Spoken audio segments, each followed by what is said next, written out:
প্রসাদ যাদবের যে পরিণতি হয়েছে, যে পরিণতি শরদ পাওয়ারের হয়েছে, সেই পরিণতি হয়তো মমতা বন্দ্যোপাধ্যায়েরও হবে। মমতা বন্দ্যোপাধ্যায় বোধহয় ক্রমে এটা বুঝতে পারছেন, এবং মমতা বন্দ্যোপাধ্যায় বুঝতে পারছেন বলে মমতা বন্দ্যোপাধ্যায় এখন আর ডিফেন্সিভ নয়, অফেন্সিভ রিয়্যাক্ট করছেন। যারা রাজনৈতিক যে উত্থান পতন এই সমস্ত কিছু খুব কাছ থেকে দেখেন, তারা মমতা বন্দ্যোপাধ্যায়ের হঠাৎ করে অফেন্সিভ নেচার সেটা দেখছেন এবং বড্ড চোখে লাগছে।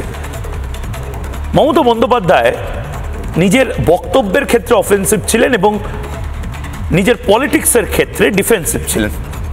এখন ঠিক উল্টো হচ্ছে।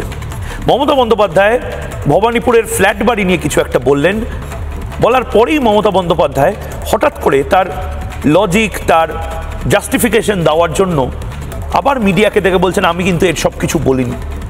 মমতা বন্দ্যোপাধ্যায় হঠাৎ বলতে বলতে মেয়েদের বাড়ি থেকে বেরোনো উচিত না রাত 8টার পরে, এমন একটা পার্সপেক্টিভ তৈরি করার পরে আবার প্রেসকে ডেকে বললেন তোমরা আমার কথাকে মিসকোট করেছো।